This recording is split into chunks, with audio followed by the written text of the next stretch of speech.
میں صرف ملا جی اور قرآن مجید کی خدمت گزاروں کے حلیے میں رہتا ہوں، بہروپیہ بنا ہوا تھا.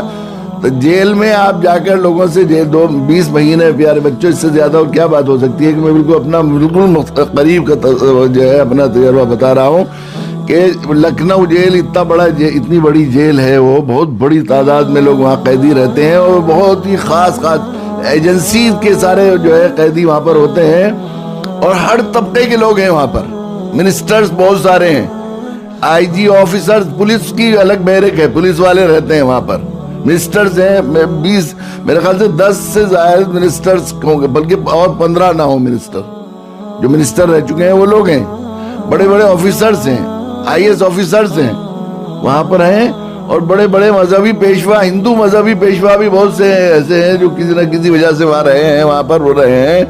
آپ جا کر اگر سروے کریں گے اور ابھی جا کر پوچھ لیں گے تو جا کر معلوم ہوگا کہ جیل میں جو قیدی ابھی پچھلے دنوں میں رہے ہیں، سب سے زیادہ محبت اور سب سے زیادہ عزت کس شخص کو دی جاتی تھی. تو میں اپنے منہ سے نہیں کہہ رہا ہوں، پر میری بات نہیں، میں اس حلیے کی بات کہہ رہا ہوں. صرف انہیں میرے اندر کیا ہے اس کا تو کچھ نہیں معلوم نہیں تھا، نہ میں نے انہیں پڑھایا ہے، نہ میں نے ان کے سامنے کوئی خاص تقریر کی ہے، نہ کچھ کیا ہے. بس یہ دیکھ کر یہ اولیاء اور یہ مولانا صاحب ہیں، بس اس طرح سے سمجھتے تھے. حضرت صاحب کہتے تھے لوگ، وہ جو تھے ATS والے جو ایجنسی ریمانڈ پر، شروع میں افسروں نے دیکھ کر یہ کہہ دیا تھا حضرت صاحب ہم آپ کے مقام کو سمجھتے ہیں اور آپ معزز آدمی. یہاں سے بلکہ گرفتار کیا تھا تبھی انہوں نے جو تھا اس نے یہ کہہ دیا تھا کہ ہم جانتے ہیں آپ معزز آدمی ہیں، ہم آپ کے ساتھ کوئی ایسا رویہ تھوڑے کر سکیں گے. آپ ایسے دیکھ کر اسے کیا معلوم معزز آدمی ہے کہاں سے ہو گیا ہے. پولیس والے تھے وہ تو ایک مجرم سمجھ کے پکڑ کے لے جا رہے تھے. پھر وہاں بھی وہ انہوں نے کہہ دیا کوئی آپ کو تم بھی نہیں کہے گا حضرت صاحب. یہاں اگر کوئی آپ کو ہمارا عملے کا کوئی آدمی تم کہہ دے تو آپ مجھے فوراً انٹیمیٹ کریں گے. اور فوراً یہ کہا کہ دیکھیے حضرت صاحب اگر 10 دفعہ میرے پاس آنا چاہیں گے تو آپ یہ نہیں کہیں گے کہ تھوڑی دیر میں آنا ہے، جانا ہے ذرا ہم مصروف ہیں، فوراً لے کے آئیے گا. کوئی بھی شکایت کمپلینٹ ہو بس جتنی دیر آپ کی طبیعت شرح ہو تو آپ جواب دیجئے. ہماری تو مجبوری ہے کہ ہمیں فارمیلٹی پوری کرنی ہے، جتنی دیر آپ جواب دے سکتے ہیں اتنے جواب دیجئے. اس کے بعد جیسا ہو جائے پھر اب 10 منٹ 15 منٹ ہم کوئی یہ نہیں کہیں گے کہ آپ ہمارا کیوں وقت ویسٹ کر رہے ہیں. جس روز میں آیا تو وہاں پر ایک بہت بڑے پنڈت تھے، وہ بھی تھے بیچارے، ان کے 6 آشرم تھے بڑے بڑے. PGI ہے وہاں پر، سنجے گاندھی PGI. تو وہ پہلے تو باہر تھا رائے بریلی روڈ پر، لیکن اب وہ وہاں پر انجینئرنگ کالج، یونیورسٹیز، ہاسپٹلز، بڑے بڑے آفیسز بن گئے ہیں. تو لکھنؤ کا مہنگا ترین ایریا ہے، وہاں پر 450 ایکڑ ہے ان کے فارم میں جگہ ہے. وہ زمین مافیا نے ان پر اس زمین پر قبضہ کرنے کے لیے ان کو جیل میں بھجوا دیا، جھوٹے الزام لگا کر. وہ پیسے دے کر نکلنے نہیں دیتے. بہت شریف بات، بہت صاف ستھرے رہتے تھے بہت ہی. جب میں آ رہا تھا جس روز قید سے نکل کر، اس روز وہ جو ہے پولیس والوں سے کہا ہم بھی حضرت صاحب سے بھیٹ کر لیں. تو پولیس والے بھی ان کا احترام کرتے ہیں کہ بڑے آدمی ہیں اپنے مذہب کے. تو وہ آئے اور آ کے کہنے لگے مولانا صاحب دیکھیے ایک تو جن کی رہائی ہوتی ہے، ایک جگ کی رہائی ہوتی ہے. جن تو روز جاتے رہتے ہیں، مجھے آج ایسا لگ رہا ہے جیسے جگ رہا ہو رہا ہے آج. اور مجھے آپ سے کوئی چاپلوسی کی بات نہیں کرنی، مجھے کچھ لینا نہیں آپ سے. میں سچ یہ بات کہہ رہا ہوں کہ اگر میری رہائی ہوتی تو مجھے اتنی خوشی نہیں ہوتی جتنی آپ کی رہائی کی خوشی ہو رہی. یہ صرف ان ملاؤں اور قرآن والے مجید کے خادموں کے اس حلیے کا احترام ہے بچوں، اور کچھ نہیں ہے اس کے علاوہ. میں مدرسے میں جاتا ہوں، لوگ معائنہ لکھواتے ہیں. اب چونکہ ہم لوگ خدمت کرنے لگے ہیں تو تھوڑا بہت ہوتا ہے کہ بھئی ہر گیا ایک روایات جو چلی آ رہی ہیں اس کو سب لحاظ ہے. کوئی بھی آئے گا تو لکھواتے ہیں، معائنہ لکھواتے ہیں. تو میں معائنے کے بعد شروع سے میں نے اپنے لیے ایک وہ کیا ہے، کچھ خط لکھنا ہے، کسی کو تصدیق نامہ دینا ہے. خاک پائے خدام دین، یہ کچھ بھی بے خیالی کے ساتھ اور کسی طرح بھی کچھ لکھ دوں میں، لیکن اس کو بہت استحضار کے ساتھ لکھتا ہوں میں، اندر سے کیفیت کے ساتھ، اور اس خیال کے ساتھ کہ معائنے بہت سے اللہ والے، اللہ کے نیک بندے مقبول گھڑی میں پڑھیں گے. تو کسی وقت کسی مقبول بندے نے یا کسی مقبول گھڑی میں یہ لفظ پڑھا گیا اور اللہ نے قبول کر لیا تو میرا حشر ہو جائے گا ان کے قدموں کی خاک کے ساتھ، جو خدا خدمت کرنے والے ہیں قرآن مجید کے ساتھ. یہ اس کی برکت، جہاں جاتے ہیں وہاں پر یہ صورتحال ہوتی ہے. آپ یہ سمجھتے ہیں، لوگ سمجھتے ہیں کہ دنیا کے اعتبار سے یہ لوگ، چلو یہ تو عام طور پر یہ سمجھا جاتا ہے، اور یہ شیطان بہکاتا بھی ہے انسان کو دین سے دور رکھنے کے لیے، کہ دین کا مطلب یہ ہے کہ اس دنیا میں بھوکا رہیں گے، فقر فقال رہیں گے، بالکل پریشان رہیں گے، مستقل جو ہے ایسی صورتحال ہوگی۔ ایسا نہیں ہے، دین نے تو اللہ کے نبی صلی اللہ قرآن مجید میں خود اللہ تعالیٰ نے جو نیک لوگوں کی تعریف بیان کی، ان کی دعا بیان کی، ربنا آتنا فی الدنیا حسنہ وفی الآخرۃ حسنہ وقنا عذاب النار۔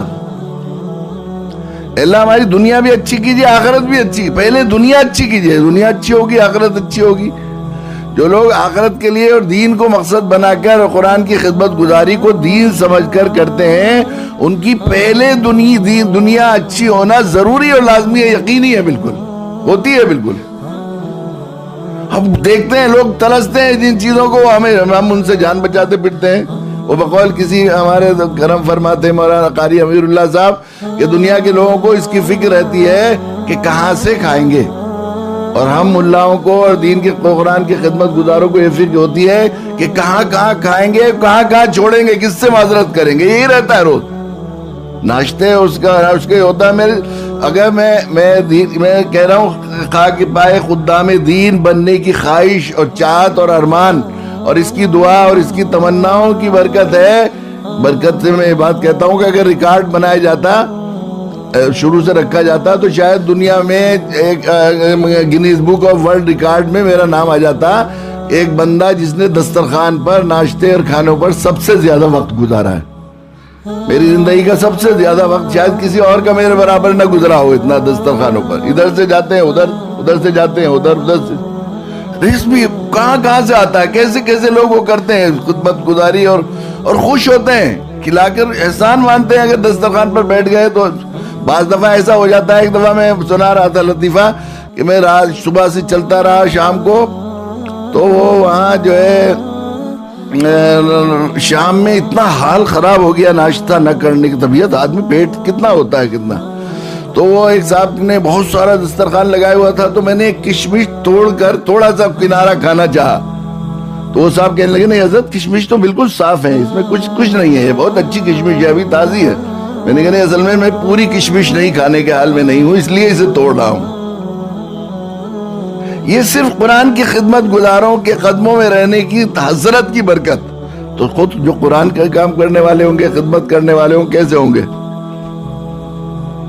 ایک مرتبہ ہم وہاں ایک کورے گاؤں ایک قصبہ ہے، وہاں عشاء کی نماز کے بعد ہمارے وہاں سے جو ہے عشاء کی نماز کے بعد پروگرام، مغرب کے بعد پروگرام تھا، عشاء کے بعد ہمیں مالیگاؤں جانا تھا 3 روز کے لیے۔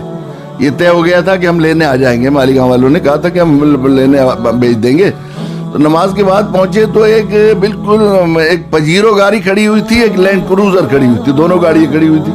وہ کہنے لگے اس میں چلیے، دوسرے کہنے لگے نہیں ہمیں لے جانا ہے۔ ان میں آپس میں بڑا اختلاف ہونے لگا۔ میں نے کہا امیر کسی کو بنا کے بھیجا ہے وہاں کے لوگوں نے؟ میں نے کہا نہیں حضرت، امیر تو کسی کو نہیں بنایا۔ وہ ماننے کو تیار نہیں تھے کوئی بھی۔ تو میں نے حافظ مبشر ہمارے ساتھی تھے، میں نے کہا ہم لڑائی کے، آپ کو معلوم ہی ہے حافظ مبشر لڑائی سے ہم بزدل آدمی ہیں، لڑنے لڑانے کے عادی نہیں ہے، نہ ہم اس سے ڈرتے ہیں۔ تو بہت دنوں سے مفتی روشن صاحب کے یہاں نہیں گئے، ایک ٹیکسی کرو، ہم مالیگاؤں جاتے ہی نہیں، ہم تو سنوری چلتے ہیں وہاں، چلو یہاں سے وہاں سے۔ تو انہیں خیال ہوا کہ بھئی وہ ذرا ہو گئے، کہنے کا حضرت جس میں چاہے بیٹھ جائیے۔ میں نے کہا کتنی دور ہے مالیگاؤں؟ انہوں نے کہا 110 کلومیٹر ہے۔ تو 55 کلومیٹر کہاں بیٹھتا ہے کہ فلاں دریا کا پل ہے، صحیح 55 کلومیٹر۔ میں نے کہا 55 کلومیٹر ایک میں بیٹھ جائے، اور 55 کلومیٹر ایک میں، کہ ہاں جی ہاں، وہ خوش ہو گئے، چلو دونوں میں ہو جائے گا۔ تو اب یہ ہوا کہ مالیگاؤں کون لے جائے گا؟ اصل تو اس کا اعزاز ہوگا جو مالیگاؤں لے جائے گا۔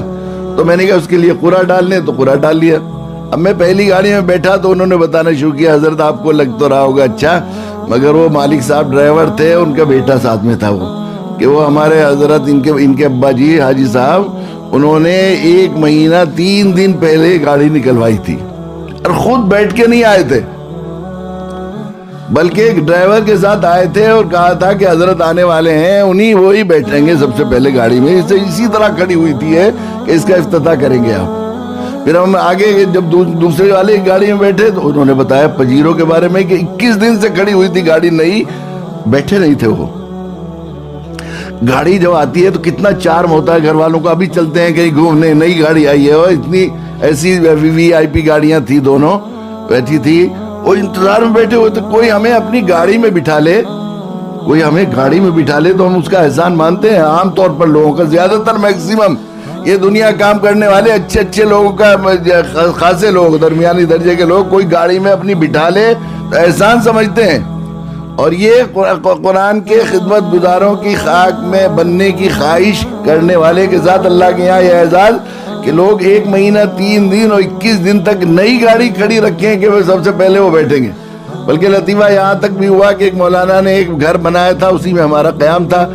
تو جاتے بڑی دلچسپ ہے لطیفہ ہے کہ وہ مولانا کہنے لگے کہ حضرت, وہ سب لوگ کہنے لگے حضرت ضرورت سے فارغ ہو لیجیے, فارغ ہو لیجیے. میں نے کہا مجھے ضرورت نہیں. کہ نہیں حضرت ہو لیجیے فارغ. تو میں نے سوچا کہ کیوں اتنا فارغ ہونے کا کہہ رہے کہ یہ مکان بنا ہے تو اس کے ٹوائلٹ کا بھی افتتاح نہیں ہوا ابھی. یہ میں پیارے بچوں میں اس لیے بتا رہا ہوں یہ بات کہ ذرا اپنے دل میں اپنے مقام کی پہچان خدمت. مجھے معلوم ہے کہ میں قرآن پڑھا نہیں سکتا, میں پڑھا لکھا ہوں نہیں کچھ بھی, تو میں کیسے پڑھاؤں گا. تو میں اتنا تو کر سکتا ہوں کہ قرآن کی خدمت گزاروں کے قدموں میں بیٹھ جاؤں, ان کی خاک کو آنکھوں سے لگاؤں, اور ان سے محبت کروں, ان سے عقیدت کرنے والوں میں میرا شمار ہو جائے. اس جذبے کی کا ہے یہ قدر, اور کسی چیز کی نہیں ہے.